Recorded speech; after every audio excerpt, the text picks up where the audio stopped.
એટલે એમની પ્રેરણામાં સામર્થ્ય છે એવું નરેન્દ્ર મોદી કહી રહ્યા છે. અને હવે એનો જ આશ્રમ તૂટી રહ્યો છે, આસારામનો આશ્રમ તૂટી રહ્યો છે.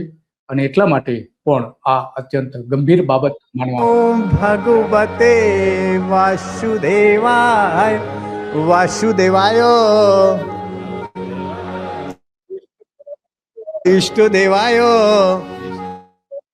ભક્તિ દેવાય પ્રીતિ દેવાય પ્રીતિ દેવાય આનંદ દેવાય આનંદ દેવાય માધુર્ય દેવાય માધુર્ય દેવાય ઓમ નમો ભગવતે વાસુદેવાય ઓમ નમો ભગવતે વાસુદેવાય ઓમ નમો.